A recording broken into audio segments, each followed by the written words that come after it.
안녕하세요. 앤디 북입니다. 오늘 제가 읽을 책은 노력론입니다.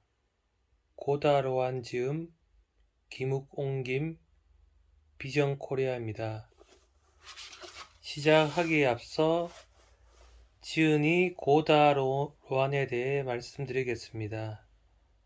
도쿄 출생, 소설가, 중국 철학자, 문예평론가, 1889년에 소설 로단단을 발표하면서 문단에 데뷔, 이어 소설 풍일부를 발표함으로써 오자키 고야와 함께 일본 문단의 고로 시대를 열었다.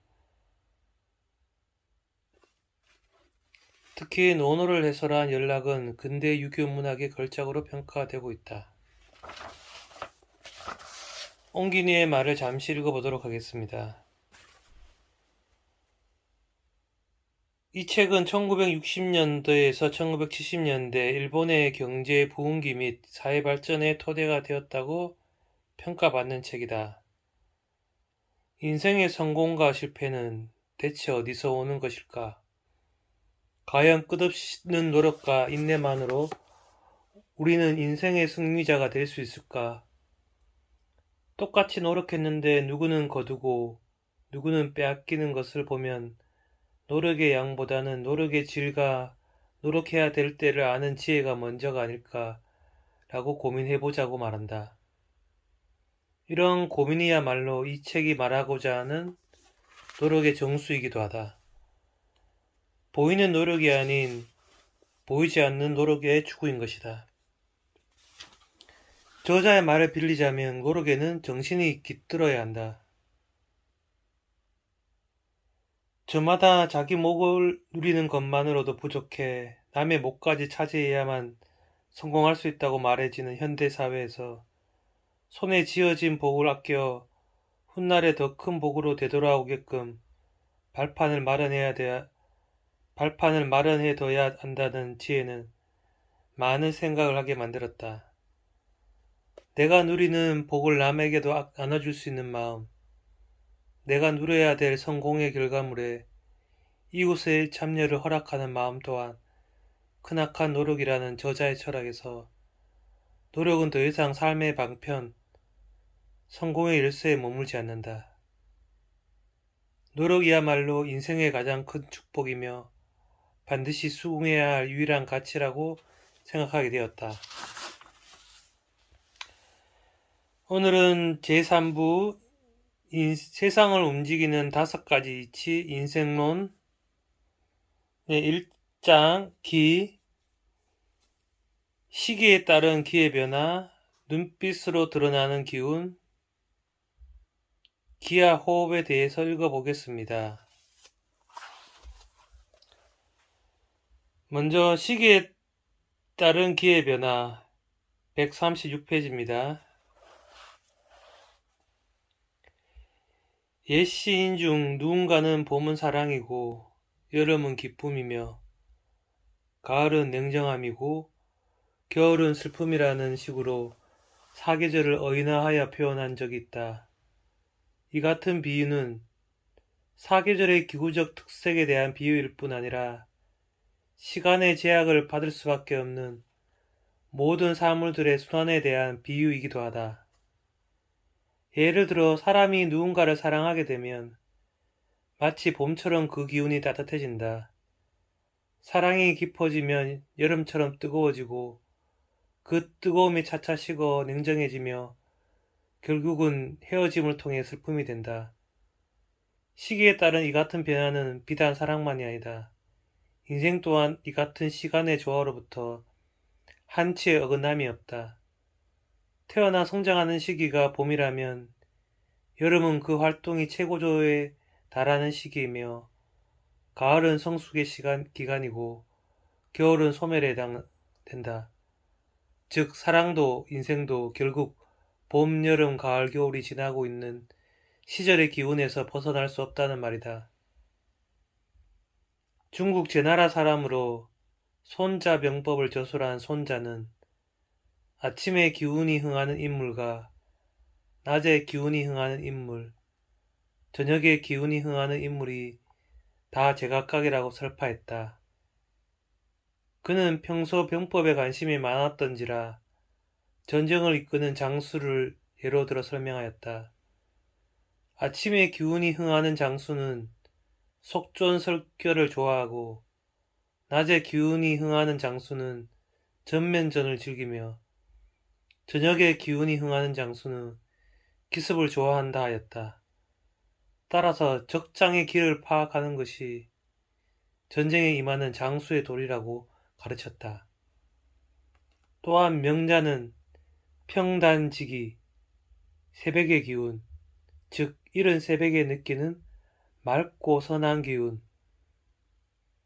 평단지기라 하여 각 날마다 그날의 기가 있으므로 사람이 무엇을 행하든 날의 기와 어긋나서는 안 된다고 하였다.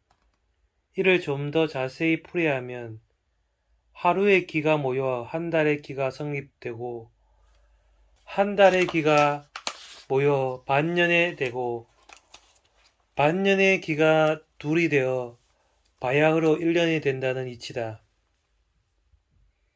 하루가 24시간인 것은 24개의 시간이 각각 지니고 있는 24개의 기운이 소모되는 일정을 뜻한다고 볼 수 있다. 사람의 생을 최소 60년으로 상정했을 때 이 60년이라는 시간은 단순히 사라져버린 60회가 아니라 매일같이 겪게 되는 24개의 기운이 365번씩 60바퀴를 돌았다는 계산이 된다. 이를 어찌 짧다고 하겠으며 시간에 기운이 없다고 하겠는가. 이 같은 기운을 아끼고 참되게 활용한 인생과 시간을 그냥 흘려보낸 인생이 어떻게 동일한 결과를 얻을 수 있겠는가. 사람이 제 운을 탓하기 전에 이 같은 이치를 살펴보고 강구하는 것이 합당할 것이다. 사람에게만 이성이 주어진 까닭이 바로 여기에 있으며 사람이 이성을 통해 힘써 공부해야 할 가르침이 바로 이와 같다고 하겠다. 인생에서 20세를 약간이라 하고 40세를 부록이라 부르는 이유가 대체 무엇이겠는가? 사람이 태어나 한평생을 살아가면서 어찌 40세에만 유혹을 받았겠으며 20세에만 간을 쓰겠는가? 20살이나 30살에도 유혹을 받을 수 있겠으나 40이 되면 그 유혹들을 이겨낼 줄 알아야 한다는 가르침이 아니겠는가? 중략. 다음으로는 눈빛으로 드러나는 기운 139페이지입니다. 뼈와 살과 기로서 그 인물의 됨됨이를 파악할 수 있다는 고사가 나온다. 뼈는 골격을 뜻하고 살은 생김새며 기는 그 사람에게서 풍겨나는 강체라 할 수 있다. 사람의 내면에 존재하는 기운을 자연의 이치와 조화시켜 번성케 하는 것이 중요하다는 사실은 앞서 살펴본 바 있다. 이번에 살펴볼 기운은 내면에서의 활동을 통해 다시 말해 인생이라는 외부적 환경으로 표출되는 성격이 아니라 그 자체로 모습을 드러내고 사람의 인생을 주관하는 좀 더 광범위한 기운이라 해야 할 것이다. 따라서 이런 기운은 기가 스스로 행태를 지닌다는 점에서 가정에 가까웠던 앞서의 사례와 달리 이미 정해진 결과에 좀 더 가깝다고 볼 수 있다.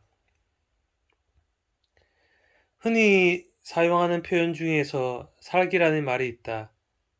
말 그대로 누군가를 죽이거나 해하려는 기운인데 보통 살기를 느낀다고 표현한다. 이 같은 살기가 실제로 사람을 죽일 수 있는 것도 아니며 모든 사람에게 공통적으로 나타나는 것도 아니다. 살기는 일종의 형태이며 드러남이다. 간혹 인간이 살기를 품게 되는 이유는 내면에서 진행되는 기의 흐름과는 별개로 외부적 환경에 대한 반응으로 이 같은 기운을 도입했다는 편이 더욱 적절하다. 중략. 골격. 사람을 분별할 때 골격과 살직과 기운을 살펴봤다고 했는데, 이 셋은 그 사람이 살아온 가정들을 증명하는 예표라는 점에서 매우 중요한 요소들이다. 먼저 골격은 아무리 타고난 실력일지라도 아낌과 살핌이 없다면 대래 타고나기를 병약하게 타고난 일반인보다 못할 수가 있다.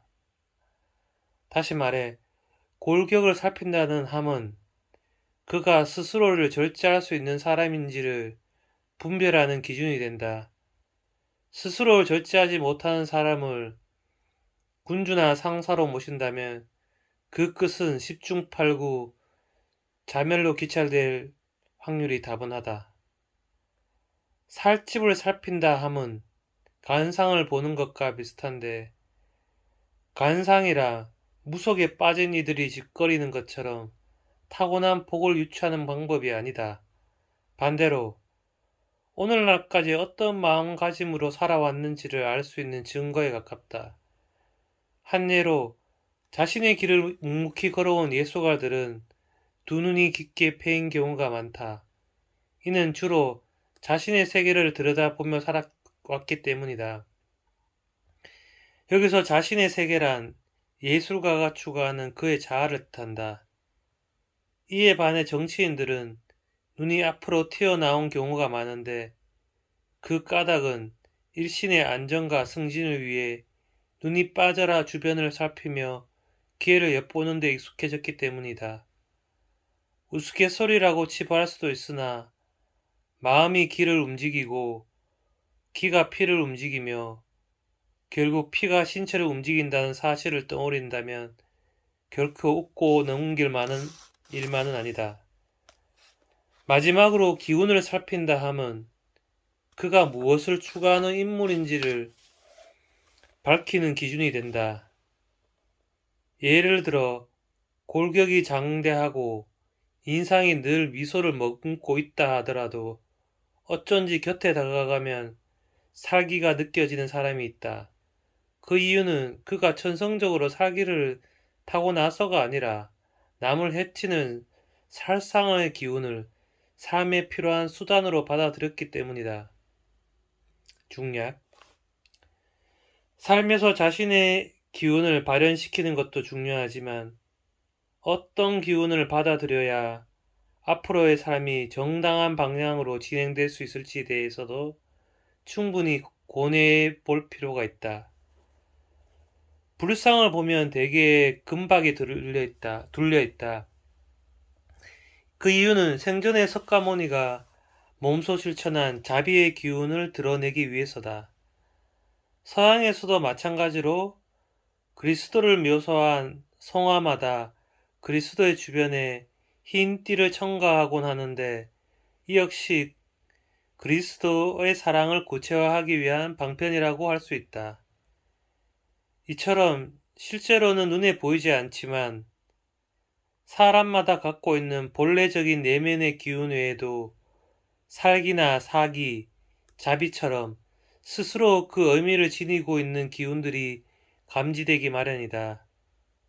이 같은 기운들은 후천적인 선택에 의해 얼마든지 달라질 수 있으므로 내면의 길을 갖고 인생을 설계하기 전에 반드시 자신의 뜻에 부합되는 기운들을 신중히 선택하는 지혜가 필요하다.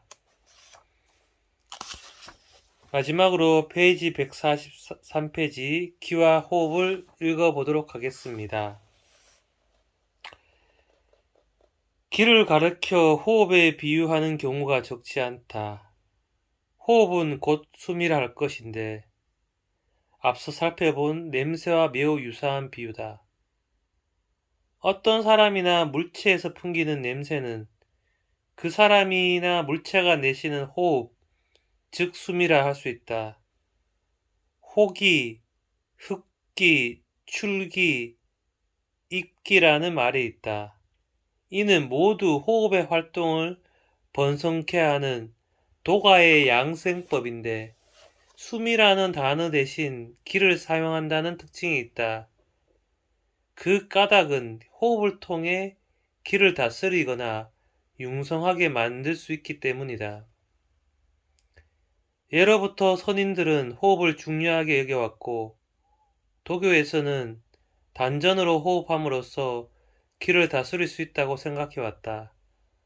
밖으로 내뿜어지려는 기를 삼켜 신체를 보호한다든가 생각을 다스려 근심을 털어놓는다든가 하는 양생술은 모두 호흡과 관련된 연공이다. 즉, 기의 순환이 호흡과 다르지 않다는 이야기다. 중국 북송시대의 시인 소동파는 늙은 거북이 강변에 누워 입을 크게 벌리고 숨을 쉬는 모양을 보고 새로운 호흡법을 개발했으며 노자의 제자인 간윤자는 들숨이 날숨보다 항시 많아야 정신이 길러진다고 주장했다. 무려 800년이나 살았다고 전해지는 팽조는 신체의 호흡과 정신의 기운이 하나로 통일되면 숨을 내쉬는 것만으로도 몸속의 사악한 생각을 토해낼 수 있는 경지에 이른다고 하였다. 이 내용들은 호흡이 기와 상당히 연관 관계가 있음을 몸으로 체감한 위인들의 견해다. 또한 서양 사람들은 신앙서인 성경 창세기에는 여호와라는 신이 최초의 인간인 아담을 만들 때 모든 육신을 흙으로 빚은 후에 맨 마지막에 이르러 아담의 코에 숨을 불어넣었고 그제야 사람의 생기가 발동하였다고 적혀있다. 동서양의 역사와 문화를 뛰어넘어 인간의 생명은 그 근원이 호흡에 있다는 진리가 전 인류의 공통된 인식임을 깨닫게 된다. 신생아가 세상에 태어나 제일 먼저 하는 것이 숨을 들이마시는 행위며 사람이 정해진 수명대로 살다가 마지막으로 하는 것이 숨을 내뱉는 행위다. 중략. 누구나 공감할 수 있는 실례를 하나 더 들어보자. 누구든 깜짝 놀랐을 때 숨이 가빠지는 경험을 한 번쯤 해봤을 것이다. 여기서 깜짝 놀랐다는 말은 기가 평소의 순환에서 이탈되었다는 뜻으로 해석할 수 있으며 호흡 또한 평소와 달리 정상적인 궤도를 벗어나 헐떡거리게 되는 것이다. 중략. 오히려 화가 나거나 불안하거나 기쁘거나 부끄러운 것처럼 사람의 심사에 따라 호흡도 빨라지거나 느려지거나 멎는 듯한 반응을 보인다. 감정은 분명 기의 소산이다. 중략. 노자는 만년에 이르러 정신이 아득해질 때마다 호흡을 조절해 바로잡았다고 기록했으며 손자는 호흡을 아껴 기를 쌓았다고 말했다. 또 간윤자는 사람의 어진 성품이 호흡에서 비롯된다고 가르쳤으며 장자는 호흡을 다스리려면 먼저 자리가 편해야 한다고 했다. 또 사람이 고유한 생활을 누리려면 그 호흡부터 평온하게 닦는 것이 선행되어야 하고 한평생 착하게 살고 싶다면 호흡부터 순하게 가지라고 설파했다. 이 밖에도 간중은 부하의 호흡을 살펴 전쟁 시 적절한 임무를 맡겼다. 즉 그는 평소 호흡이 거친 사람은 선봉에 세워 물러섬이 없게 하고 호흡이 가냘프고 잘 끊어지는 사람은 진영에 남겨 관리를 맡기며 호흡이 깊으면서 쉽게 드러나지 않는 사람은 매복에 적합하다고 기록했다. 이는 사람의 호흡이 곧 성격과 맞닿아 있음을 드러내는 좋은 사례라고 할 수 있다. 중략 마지막입니다. 이처럼 호흡을 아껴 수명을 연장하는 방법으로 창안된 것이 복식호흡이다. 한 번의 깊은 호흡으로 몸속의 새로운 전기를 받아들이고 나쁜 기운을 뱉어낼 수 있다고 한다. 이처럼 사람의 기가 호흡과 관련 있는 이상 과학적으로 모든 것이 증명되지 않았지만 쉽게 흥분하거나 조금만 급해도 참지 못하는 성정으로 이를 그르쳐왔다면 호흡으로서 자신의 틀어진 길을 잡아보는 것도 필요할 듯 싶다. 이상 고다로안의 노력론을 읽어보았습니다. 감사합니다.